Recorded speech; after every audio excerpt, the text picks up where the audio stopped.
Amis créatifs, bonjour et bienvenue dans cette nouvelle vidéo. Je suis ravie de vous retrouver aujourd'hui pour vous proposer une petite astuce qui pourrait bien vous changer la vie. Est-ce qu'on galère pas tous à ouvrir les pains de polymère, sérieusement? Ces emballages sont impossibles à ouvrir à la main. Le plastique est beaucoup trop dur. La plupart, il faut utiliser des ciseaux. Ou alors quand on essaye d'enlever les étiquettes, il se déchire. Et le paquet finit toujours par partir en morceaux quand on veut l'ouvrir. Alors on l'a fait à la barbare, on coupe au milieu n'importe comment avec la lame. Tout se déchire, tout se casse. On a même des petits bouts de plastique un petit peu partout. Mais comment faire? Et puis il y a les ouvrir, mais il y a les refermer après pour conserver la pâte. Oh la galère! On a toujours de la poussière partout, la pâte elle a séché. Bah oui, le paquet il est en petits morceaux, il est tout déchiqueté. Ça se referme même plus et pour le rangement, c'est impossible. Ça fait des boules de plastique. Je suis sûre que vous vous êtes reconnus dans ces exemples, alors laissez-moi partager avec vous les petites astuces toutes simples mais pourtant tellement pratiques pour ouvrir et refermer nos pains de pâte polymère préférés. On commence avec les pains de la marque Fimo parce que ce sont les plus faciles. Depuis qu'ils ont changé le packaging et qu'ils nous ont rajouté les petites ailettes là, c'est vraiment un emballage hyper facile à ouvrir. Vous voyez, il y a un rabat sur le centre et c'est ça qui va nous servir à ouvrir. Je vais m'en servir et tirer dessus d'abord en haut pour décoller le pli du haut et ouvrir tranquillement tous les petits bords. Ça évitera de déchirer vraiment le plastique. Et une fois que j'ai fait en haut, je fais de l'autre côté, je vais faire en bas.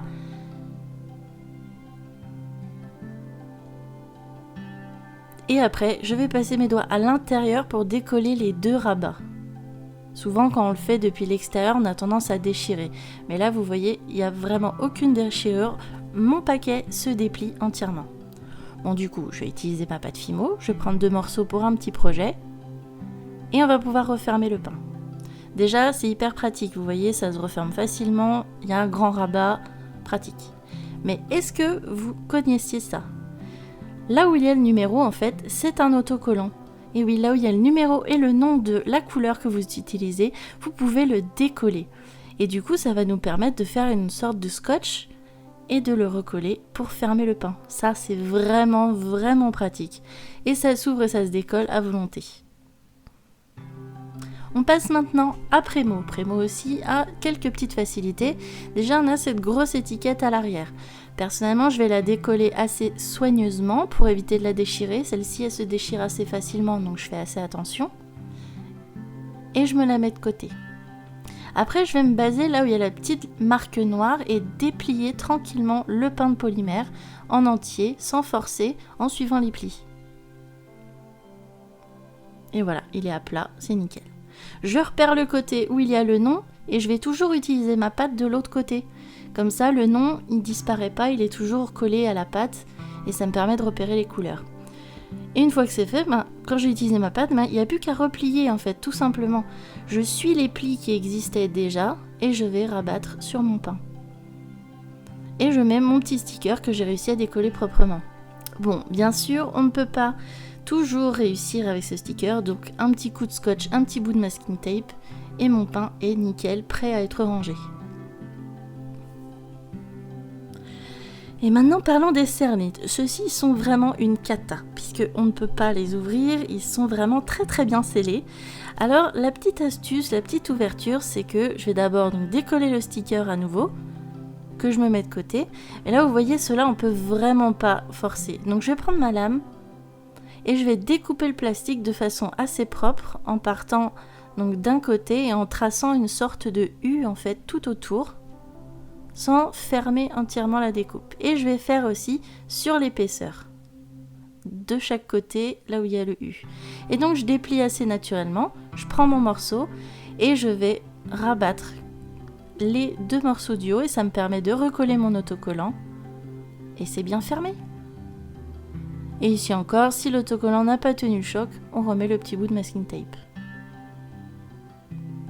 Et une petite astuce aussi, c'est de toujours remettre la pâte dans votre pain sous forme de rectangle pour pas mettre des grosses boules. Et vous voyez le résultat. Sur un pain qui a été mal ouvert, la pâte sèche, la pâte se salit, alors que quand on met le petit bout de masking tape ou alors qu'on referme bien, c'est nickel. Alors, qu'est-ce que vous en dites? C'est des bonnes astuces, non? En tout cas, moi, ça a bien aidé à l'organisation de mes tiroirs de polymère. Vous faisiez peut-être déjà comme ça, non? Dites-le moi en commentaire. Ou alors vous faisiez comment avant? Ça va peut-être vous aider ça. En tout cas, j'espère que cette petite vidéo astuce vous aura aidé. N'hésitez pas à me le dire dans les commentaires. Vous connaissez l'astuce, le petit pouce, le petit abonnement si vous découvrez la chaîne, la petite cloche des notifs. Et oui, sur ce, moi je vous fais des gros bisous et j'ai déjà hâte de vous retrouver pour une nouvelle vidéo. Allez, ciao! J'avoue, pour cette vidéo, j'ai été obligée d'exploser et de torturer, de sacrifier des pains de pâte polymère. Ça fait mal au cœur. Qu'est-ce qu'il faut pas faire pour vous? C'est que tu peux en profiter éventuellement, tu cliques là. Oula, il y a les deux. Petite vidéo, petit abonnement. La moto.